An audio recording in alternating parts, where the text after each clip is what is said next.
All right, a bunch of unexpected things with this video. One, what's going on with the bushes? There aren't any bushes here. This is the best I could do. Two, oh snap, this is the autofocus Corvette ZR1 review. Yeah, that's a little unexpected. Three, wait a second, it's not cold, there's no snow behind you. Yes, that's true, and that's exactly what we needed to review this car. And four, all right, you've probably seen at this point a bunch of videos about this car, the Corvette C8 ZR1. It's gotten a lot of attention, it's really good. And so I'm gonna keep the unexpected train going, and I'm going to do a bunch of comparisons to the Tesla Model S Plaid. Now I know that's not what you want to hear about when talking about one of the most impressive gas cars on the face of the planet, but this is autofocus, this is the tech angle, this is the stuff that I usually talk about. We'll get to that in a second. So as I've been driving this car and learning a lot about it and actually living with it, I feel like there are a lot of comparisons, and it's in a good way, all right? Let's just start with the basics. So as a great Jason once said, when you review a ZR1, you're actually reviewing two cars. One is the performance envelope of ZR1, which we'll get to later in this video. But two is just the generation of car itself, the C8 Corvette. And the C8 has already appeared on this channel. I've already had the Z06 here, liked that a lot. The E-Ray, I like that more than most people. Now we're looking at ZR1, which is at the time of recording the second highest end version, right underneath ZR1X, which is another insane beast, but don't even worry about that. The numbers are still ridiculous. This is a 5.5 liter flat plane crank twin turbo V8 that's making 1,064 horsepower, and it's making it all to the rear wheels on a mid-engine sports car that costs a little over $200,000. The C8 has been beloved since it first came out, since the very first base car, all the way up as they've worked their way up the lineup to the highest end versions. And that brings me to my first comparison with the Model S Plaid. Stick with me. American-made success story in a very powerful 1,000 horsepower car suddenly becoming attainable, becoming the norm. Now, $200,000 plus is very expensive for a car, obviously. But when you consider the performance that this thing is capable of, you could consider this a performance bargain. Very much the same way the Model S Plaid came along and very quickly made it ridiculously accessible for people to just have 1,000 horsepower cars on the street for, you know, $100-something thousand. This is the same thing for the supercar world. This is 1,000 horsepower without any electric assist and brings levels of performance that match or exceed cars 2, 3, 4, 5 times its price. Now, another kind of hot take I had about Model S Plaid was that it's an American muscle car success story. I don't have to die on that hill. But another thing you can say about the Chevy Corvette, the C8, this has been a success story for Chevy in America as well. They've been building out this mid-engine platform thing for a while. This is the LT7 in the back, making all that power, again, like I said, with no electrical assist. And people are loving the C8. But this ZR1 version, as you've probably seen in a bunch of other videos about this thing by now, is an even more track-focused, aero-focused, hardcore version of the C8. And this is doing things aesthetically that no Tesla ever has. You see all this aggressive aero up at the front here. It's all carbon fiber too and super low to the ground. This front, this is actually kind of hilarious. I want to show you this right away.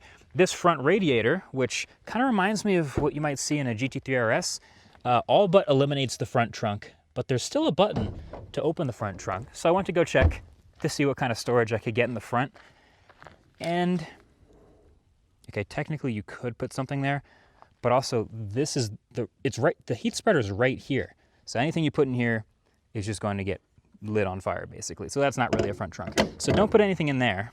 But just like the Model S Plaid, this is one of the most practical, ridiculously high-end performance cars because the C8 still has this big deck lid at the back that opens up to this trunk behind the LT7. That is a lot of trunk space for a car like this. I've got my duffel bag down here that I've packed for my day trip, which has everything I need to come out to California to shoot a car like this. Got my backpack here, but I've also fit a full-on carry-on bag in here, like a hard shell bag. It's got this net if you want to do groceries. Heck, I could take all this stuff out and fit a full set of golf clubs, which is crazy. It's not something you'd normally say. Now, you do have to reach around this enormous fixed carbon fiber wing. But that's a sacrifice I'm willing to make, I would say, because the amount of downforce that comes from this wing is significant. So yeah, I'll deal with reaching over and around the wing to put my stuff in there. Also soft close deck lid, split window. Beautiful. Now, if this was a forest video, I'd be pointing out all of the functional aero bits on this car and all the massive amounts of air that go in here and also in here and also in here, and how they're all carbon fiber, and how the engine bay also is covered in carbon fiber and radiates heat all the time, and the huge wing on the back. But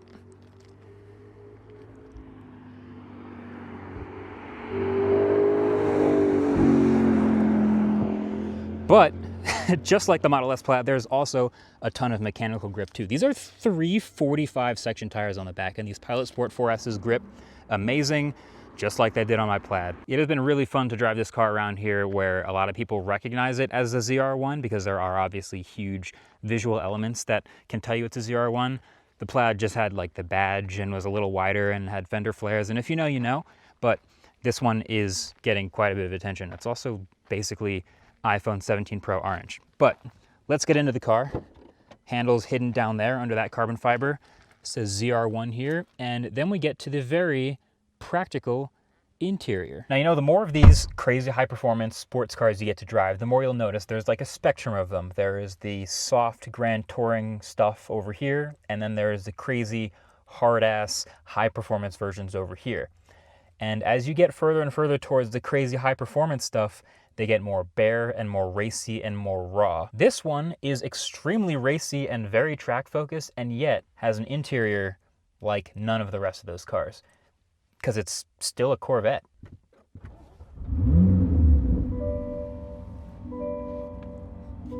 Corvette, all of it, the same as you've seen before. This is a little bit improved. So they used to have that huge row of buttons here in the last generation. So this little facelifted interior moves all the HVAC buttons to right here, which I really like. Fan speed up and down, temperature up and down, that's all super easy. Right away it loads my Android Auto wirelessly. That's great. Yes, I was just at In-N-Out. And so this is a very practical, livable daily car that just happens to have 1,000 horsepower rear wheel drive. And if you remember back just like 2 or 3 years ago, that's what a lot of people were saying about Model S Plaid. How does this grocery getter just beat hypercars in a straight line? It's a fifth of the price, and yet I can just go pick up the kids from daycare in it and also beat Ferraris in a straight line. It just didn't compute. You could live with a car with ridiculous performance like that. Now, this isn't a grocery getter by any means, but I showed you the storage in the back, and there's all sorts of other really nice things. There's obviously leather everywhere. This headliner is really nice. It's built really well, and there are creature comforts that you just don't expect to find in a track-focused car like this. For example, this is a wireless charger up front here. You just slide your phone under here, it starts wireless charging, and you might notice it's got this little hinge here to hold things in place, because the second you start driving this car, especially on roads like this, it's likely to slip out and fly all the way around. So they've sort of pinned the phone down here cleverly so it doesn't slide out when you accelerate, which are 1,000 horsepower. 2 cup holders, that's nice. Another wireless charger back here, that's nice. This is the rear view mirror. Now you might think that's not very useful with the engine and the split window back there, but of course, it's a camera too. So you got your rear visibility anytime you need it there. If I throw it into reverse here, this reverse camera is great, and as you could also see and drive, that is my wireless CarPlay. I just paired my phone and it's got Bose speakers and wireless CarPlay, just like every other Corvette. It's even got a little touchscreen over here so you can decide what sort of information you want to see. I like to see my temperatures usually. It's just like a normal daily grocery getter Corvette. It's great. So the last comparison that I'll make to my former Model S Plaid RIP is that, you know, I'm going to hand this over to Miles in a second. He's going to go over driving with this car, you know, the performance envelope of the ZR1 type of stuff. But I've also driven with it, lived with it for a little bit, and I will say that it is kind of like a split personality type of car. At low speeds, at low RPMs, it is shockingly livable and easy to drive. Anything under about 3,000 RPM, it's smooth, it rolls onto power, you're not stamping your foot down, it's very reasonable. This is actually kind of quiet for as loud as this car can get. The flat plane crank gets super loud and has this almost Ferrari-like sound, and it's amazing, and you'll hear it in a second, but it's fairly docile and tame in a way that 1,000 horsepower cars 10 years ago just never were. So that's super, super cool, and it brings this level of performance down to a place we've kind of never seen it before. This car being $200,000 is crazy. Okay, that's enough of my comparing it to Tesla's miles. Take it away. How does it drive? The biggest debate surrounding this car has been people trying to determine if this is a supercar or not. There's lots of people that are in the camp of, yes, this is a supercar. There's lots of people that are in the camp of, while this does perform amazingly, it's still not technically a supercar. And I think when you're a brand that doesn't only make supercars and hypercars, and you build something that then puts that into question, is it a supercar or not? I think that alone speaks volumes as to what you've accomplished. What I think this car has definitely excelled in doing is combining all the supercar, hypercar thrills of some of the most iconic performance cars ever made and stuffing it into a GT body that you could genuinely daily drive depending on what your average day looks like. And when you've got it in comfort suspension, the ride quality is fantastic. You could genuinely crush thousands of miles in this car and not break a sweat. But then as soon as you click this Z button on the steering wheel, everything changes.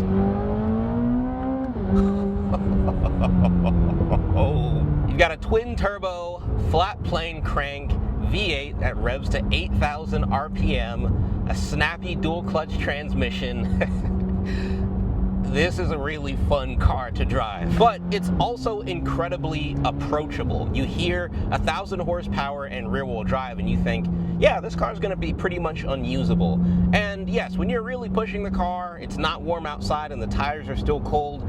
Yeah, it's not super usable, but they've effectively implemented boost by gear with this ZR1, so you're not really feeling that full 1,000 horsepower until you get higher up in the gears. Once you start pushing it around third and fourth gear, that's when you really feel like, yeah, I'm in something serious. This ain't a Stingray. And despite this car being absolutely massive, it handles really well. The grip levels are insane, especially with the ZTK package, this massive dinner table size wing behind me. So this car is pretty much ready to take to the track out of the box, and you'll be running some amazing times if you know what you're doing. Or even if you don't know what you're doing, because this car is incredibly approachable for novice drivers.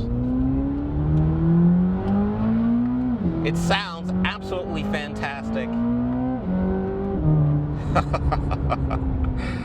Easily one of the best sounding cars on sale right now. Yes, there is some pumped in engine sound noise, but quite honestly, I don't mind it because you're also getting lots of pops and real cracks from the exhaust system behind you. Unlike other supercars and hypercars out there, not only does this car nail the top-end performance, but it also nails the street driving theatrics, meaning you don't have to be driving this car at 10/10ths to really enjoy the experience. If you put a Ferrari 296, a McLaren 750S, and a ZR1 in front of me and said, you have to pick one car to take on a 1,200-mile road trip across the country, I'm picking this one.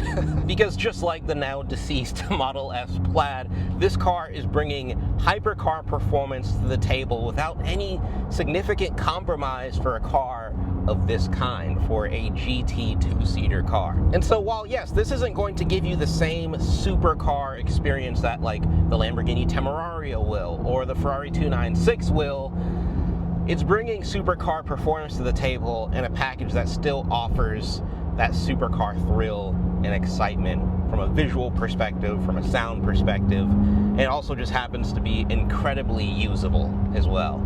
I see that as an absolute win, especially for it costing like half of the cost of its competition, and sometimes an eighth of the cost of its competition. So, hats off to Chevy. They've done it yet again. ZR1 remains king of the hill. Talk to you guys in the next one.